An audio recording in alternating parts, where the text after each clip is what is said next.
সাবেক রেলমন্ত্রী মুজিবুল হকের সম্পদের পাহাড়। রেলের খালাসি পদে ৮ শতাধিক নিয়োগী হাতিয়েছেন কোটি কোটি টাকা।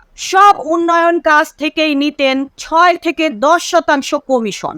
শুধু বিরোধী দল নয়, হয়রানিতে এলাকা ছাড়া নিজ দলের নেতাকর্মীও।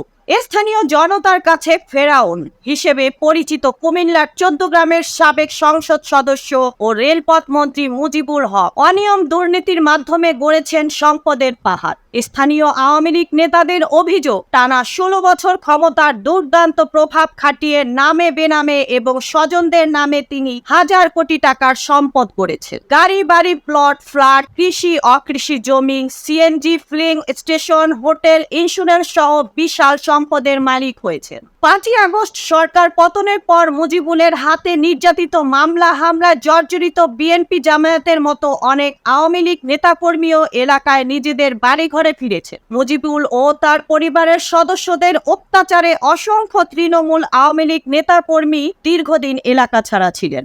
সরেজমিনে জানা যায়, কুমিল্লার ১৪ গ্রামের ফুয়ারা গ্রামের কৃষক রজ্জব আলীর ছেলে মুজিবুল হক। স্থানীয়দের দাবি, তিনি নিজেই সভা সেমিনারে গর্ব করে বলতেন, আমি কৃষকের ছেলে। কৃষকের সন্তান এমপি মন্ত্রী হলে জনগণকে কখনো ঠকায় না। নিজেকে বারবার কৃষকের সন্তান পরিচয় দিলেও প্রতিনিয়ত তিনি জনগণকে ঠকিয়ে নামে বেনামে দেশ বিদেশে সম্পদের পাহাড় গড়েছেন। ৫ই আগস্ট শেখ হাসিনার পদত্যাগের পর ১৪ গ্রামেও মুক্তিকামী ছাত্র জনতা রাস্তায় নেমে আসে। বিক্ষুব্ধ জনতা ১৪ গ্রাম বসুয়ারা গ্রামে তার বাড়ি ও কার্যালয়ে ব্যাপক ভাঙচুর চালায়। এর মাধ্যমে পতন ঘটে অত্যাচারী মুজিবুল হকের অহংকার আর দম্ভের। দলীয় নেতাকর্মীরা জানান, এমপি এবং মন্ত্রী হওয়ার পর তিনি কুমিল্লা নগরীর পর ভবন এলাকায় নির্মাণ করেছেন আলিশান ডুপ্লেক্স বাড়ি। নজরুল এভিনিউ এলাকায় নির্মাণ করেছেন বাণিজ্যিক ভবন। নগরীতে নিজের বাড়ি সংলগ্ন দারুস শাফিদ ও সিলভার ক্রিসেন্ট নামের দুটি ভবনে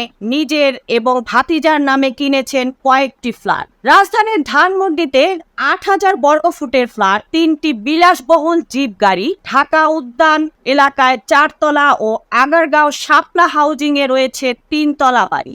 কুমিল্লার কোটবাড়ির ঢাকা চট্টগ্রাম মহাসড়ক সংলগ্ন স্থানে হোটেল ও ফিলিং স্টেশন রয়েছে। ১৪ গ্রামের মিয়ার বাজারে নির্মাণ করেছেন কাকরি টাওয়ার নামে বাণিজ্যিক ভবন। প্রায় তিনি সিঙ্গাপুর ও দুবাই পরিবার সহ বেড়াতে যান। সেখানে তার নামে বেনামে বিভিন্ন ব্যবসা রয়েছে বলে স্থানীয় সূত্রে জানা গেছে। ১৪ গ্রামের সব ফ্যাক্টরি, ইট ভাটা সহ বড় বড় ব্যবসা প্রতিষ্ঠান থেকে নিয়মিত চাঁদা তোলা হতো মুজিবুল হকের নামে। তার ভাতিজা তোফায়েল হোসেন চাঁদাবাজি নিয়ন্ত্রণ করতেন। মুজিবুলের নির্দেশে তার লোকেরা বিরোধী দলীয় নেতাকর্মীদের ওপর হামলা, ভাঙচুর, অগ্নিসংযোগ ও লুটপাট চালাতো। সাজানো হতো একের পর এক মিথ্যা মামলা।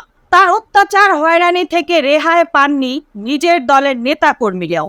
তার অন্যায়ের বিরুদ্ধে কোনো কথা বললেই শুরু হতো অমানসিক নির্যাতন। বাড়িঘরে সন্ত্রাসী হামলা, ভাঙচুর চালানো হতো। ৬৭ বছর বয়সে ২০১৪ সালে জেলার চান্দিনায় হনুফা আক্তার রিক্তাকে বিয়ে করেন মুজিবুল হক। এখন তিনি ৩ সন্তানের জনক। ছাত্রদের কোটা আন্দোলনের শুরুর দিকে তিনি বাংলাদেশে ছিলেন। পরে দেশে ফিরলেও তাকে কুমিল্লায় দেখা যায়নি। মূলত শেখ হাসিনার পতনের পর থেকেই তিনি আত্মগোপনে রয়েছেন। বর্তমানে তিনি ঢাকাতে অবস্থান করছেন শোনা গেলেও এ ব্যাপারে নিশ্চিত হতে যোগাযোগ করার চেষ্টা করা হলে তার ফোন বন্ধ পাওয়া যায়। ১৪ গ্রাম উপজেলা যুবলীগের আহ্বায়ক এবং শ্রীপুর ইউপি চেয়ারম্যান শাহজালাল মজুমদার বলেন, মুজিবুল হক একজন দুর্নীতিবাজ।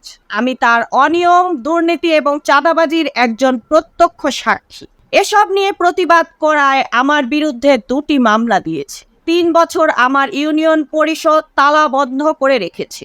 একাধিকবার আমার উপর হামলা করা হয়েছে। তার ভাতিজা তোফায়েল আহমেদ, নাতি লোকমান হোসেন রুবেল এবং সন্ত্রাসী মনিরুজ্জামান জুয়েলের নেতৃত্বে আমার উপর সন্ত্রাসী হামলা, গাড়ি ভাঙচুর এবং পরিষদে ভাঙচুর করা হয়। মুজিবুল হকের ভাতিজার নেতৃত্বে উপজেলার সব ইটভাটা থেকে চাঁদা আদায় করা হতো। টিআর গাবিখা বরাদ্দের নামে সব অর্থ লুটপাট করা হতো। টেন্ডারবাজি, চাঁদাবাজি, অনিয়ম, দুর্নীতি, দখলবাজি, ড্রেজার পরিচালনা, সরকারি সম্পদ দখল সহ সব ধরনের অনিয়মের সঙ্গে সরাসরি জড়িত মুজিবুল হক এবং তার পরিবার। মাদক চোরাচালান এবং অস্ত্র কারবারেও জড়িত মুজিবুল হকের ভাতিজারা। তিনি রেলপথ মন্ত্রী থাকাকালীন খালাসি পদে ৮ শতাধিক জনবল নিয়োগ দিয়ে কোটি কোটি টাকা হাতিয়ে নিয়েছে। রূপালী ইন্স্যুরেন্সে মুজিবুল হকের শেয়ার রয়েছে। দুবাই, সিঙ্গাপুরে তার ব্যবসা ও ফ্ল্যাট রয়েছে।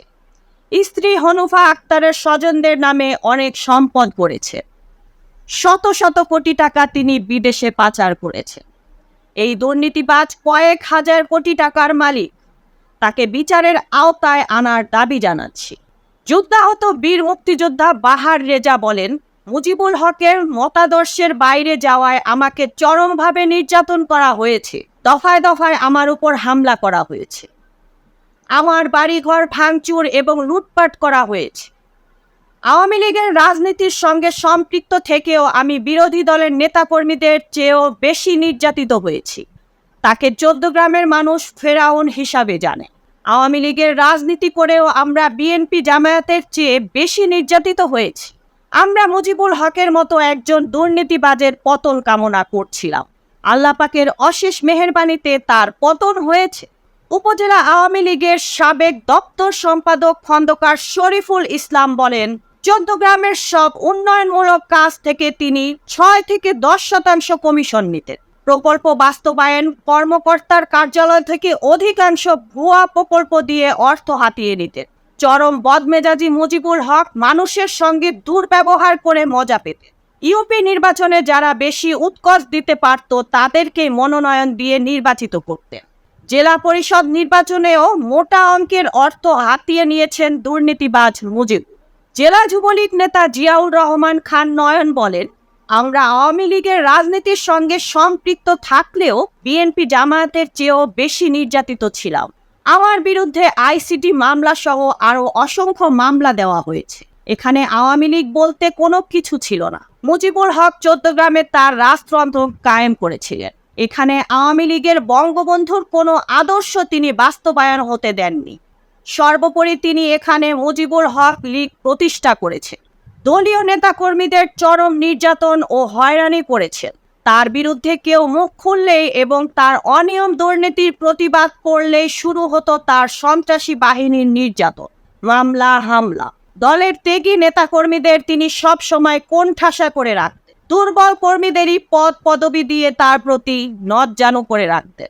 আওয়ামী লীগকে এক ধরনের জিম্মি সংগঠনে পরিণত করেছিলেন মুজিব। তিনি তার পরিবারের লোকজনকে হাজার হাজার কোটি টাকার মালিক বানিয়ে প্রতিষ্ঠিত ও পুনর্বাসন করেছে। Mukta Parvez, desk report, BE news, Dhaka.